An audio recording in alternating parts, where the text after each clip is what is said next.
Hello, my name is Diplo Paudel, and today I'll be walking you through a critical part of our group's assignment, the input layer of our AI-driven safety monitoring system for Skanska UK.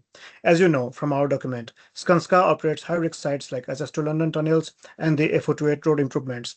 Traditional safety audits are reactive. They catch problems after an inspection, but accidents happens in the seconds between observations.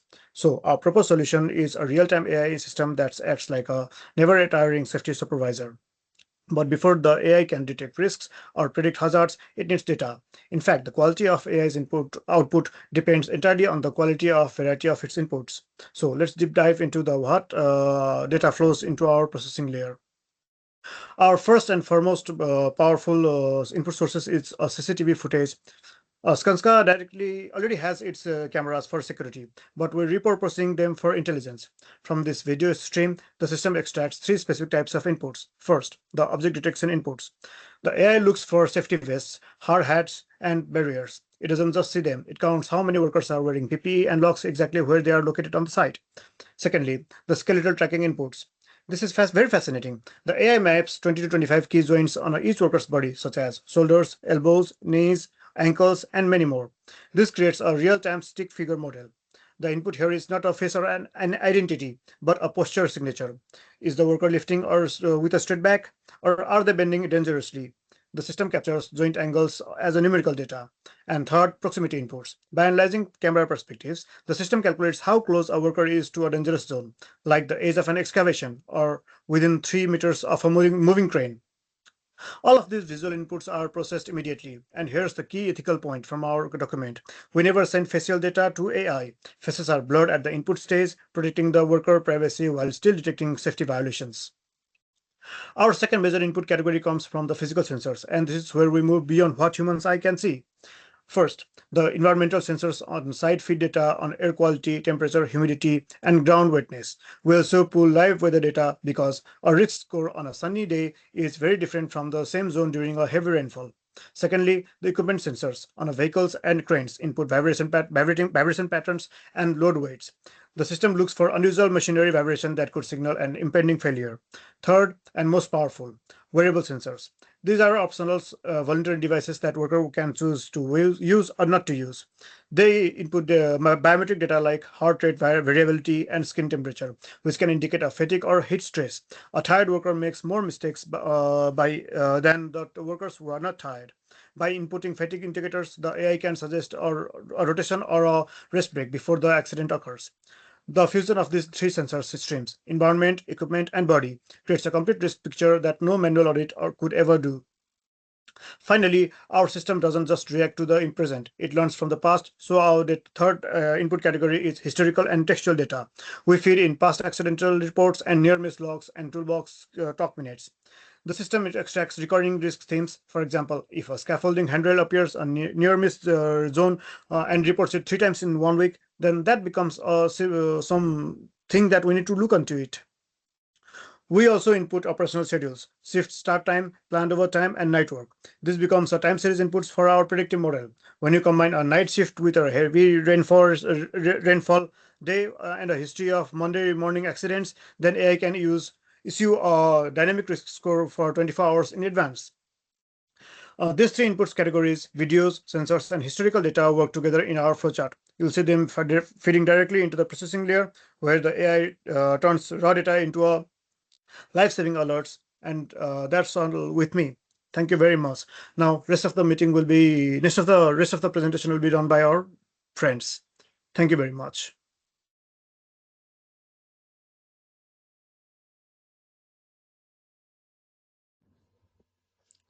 Hello everyone, my name is Mahsuba Mehrunnesa Samia. Today I am going to present our group presentation and our group number is 8.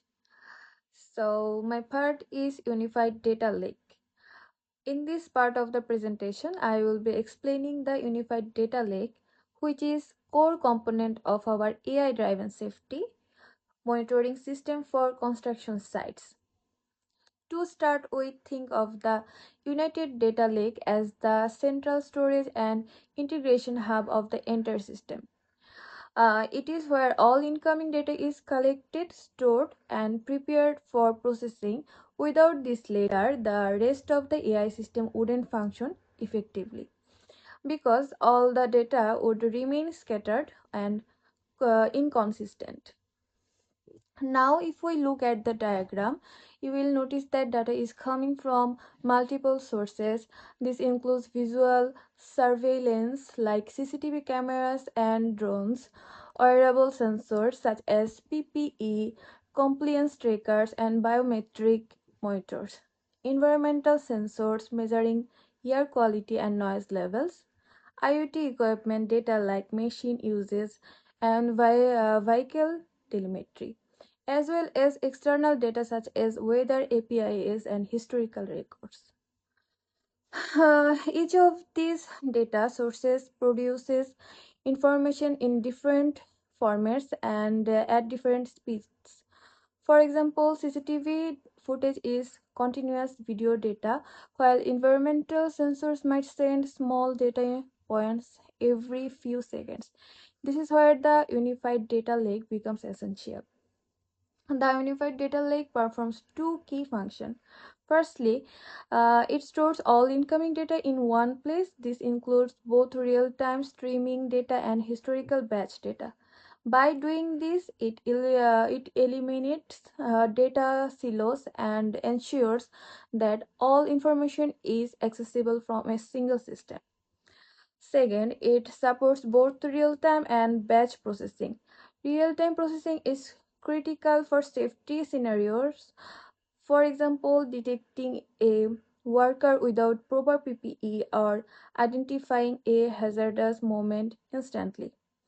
At the same time, batch processing allows the system to analyze historical trends such as recruiting safety incidents or equipment failure over time. Another important failure of the unified data lake is that it allows for scalability. Construction sites generate massive amounts of the data every day. The system needs to handle increasing volumes without slowing down. A data lake architecture is designed as scalable efficiently, making it suitable for large complex environments like construction projects. In addition, the unified data lake ensure data consistency and quality. Before data is passed on to the AI processing layer, it can be clean, organized, and standardized. The step is crucial because AI models rely on accurate and well-structured data to produce reliable predictions. Once the data is stored and prepared, it is the passed to the AI processing layer. From there, different models perform tasks such as anomaly detection, predictive risk analysis, and computer vision based monitoring. So, in simple terms, the unified data lake acts as the foundation that enables all these advanced analytics. To summarize, the unified data lake collects data from multiple sources, stores both real time and historical data, supports scalable and efficient processing, ensures quality and consistency, and feeds clean, structured data into AI models. Without this component, the system would not be able to operate as a unified, intelligent safety monitoring platform. So overall, the unified data lake plays a critical role in transforming now this connect data into a powerful resources that drive smarter decision and improve safety outcomes on construction sites. Thank you. That's all for me.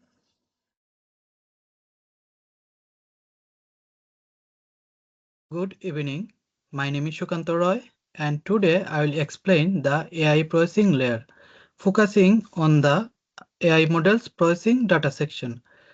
This layer is the brain of the system, where different AI model um, analyzes data from cameras, sensors, and reports and turn it into real-time safety insights. In the diagram, we mainly use rectangles because each rectangle represents an AI model or processing step, and the arrows show how data flows between these models. The colors are just for visual clarity. First, we have convolutional neural network or CNN. This model processes CCTV footage in real time. It detects objects like worker, helmets, safety belts, and machinery. It also checks worker location and distance from dangerous areas and identifies safety violations like missing protective equipment. Next is skeletal tracking. This model tracks 20 to 25 body joints like shoulders, elbows, and knees. It detects unsafe behavior such as poor lifting posture, loss of balance, and repetitive strain movements, and can trigger real-time alerts. Then we have sensor fusion. This model combines data from multiple sources, including air quality sensors, vehicle sensors, wearable devices, and weather data. It creates a more accurate understanding of risks, for example, combining rainfall data with site condition. After that, anomaly detection. This model uses technique like unsupervised learning to learn what normal site behavior looks like. It then detects unusual situations such as motionless worker, temperature spikes, or abnormal machinery vibration. Next, we have alert pattern analyzer. These models look at all generated alerts and checks for repeated patterns. For example, if helmet violations happens frequently in one area or a machine keeps showing issues, it identifies these repeated risks that can be managed more effectively. Then we have natural language processing or NLP. This model analyzes text and voice data like safety reports, near miss logs, and toolbox talks. It uses techniques like keyword detection and sentiment analysis to identify recurring risk themes for management. Finally, we have predictive analysis. This model uses historical data such as past accidents, weather patterns, shift schedules, or worker fatigue.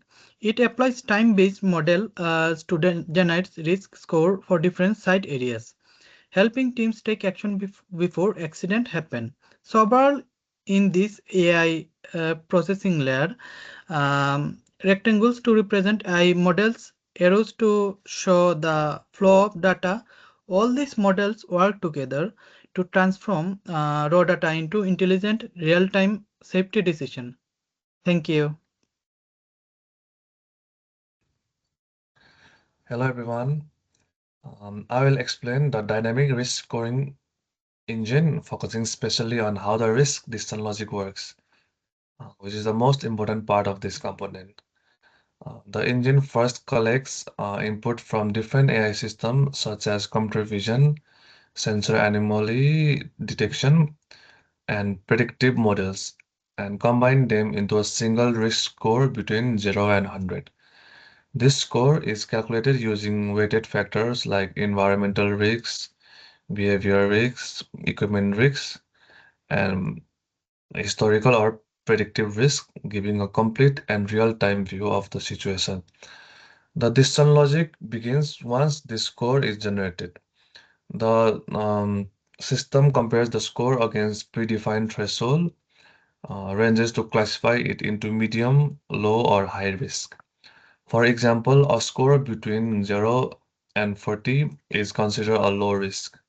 40 to 70 is medium risk, and anything above that is high risk. However, the decision is not based only on this fixed threshold. The system also looks at the rate of change of the score, meaning whether the risk is stable, gradually increasing, or rising suddenly. This is important because a rapidly increasing risk can indicate an emergency hazard. even if the current score is not yet at the highest level that is needed to be monitored quickly.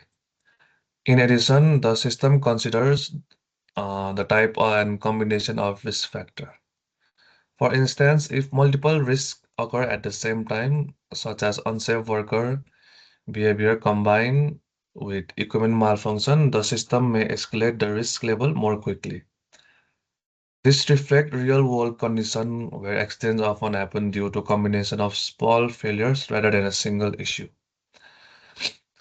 Based on this analysis, the engine makes a decision and triggers appropriate action. In high-risk situation, it generates immediate alerts, notifies supervisor on managers, and can initiate even automatic responses like stopping machinery or equipments. In medium risk situation, it issues warning and increases monitoring to prevent further escalation and take quick decision and action. In low risk situation, it continues monitoring and logs the data for further or future analysis.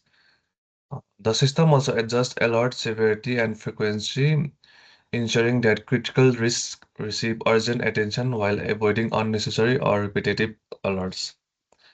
Because this entire process runs continuously in real time, the system can quickly adapt to changing site condition. This makes the decision logic not just reactive but proactive, helping prevent accident before they occur. In conclusion, the dynamic risk scoring engine doesn't just calculate risks, but it also interprets the situation, evaluates how the risk is evolving, and decide the best course of action, making it the intelligence layer of the entire system. Thank you.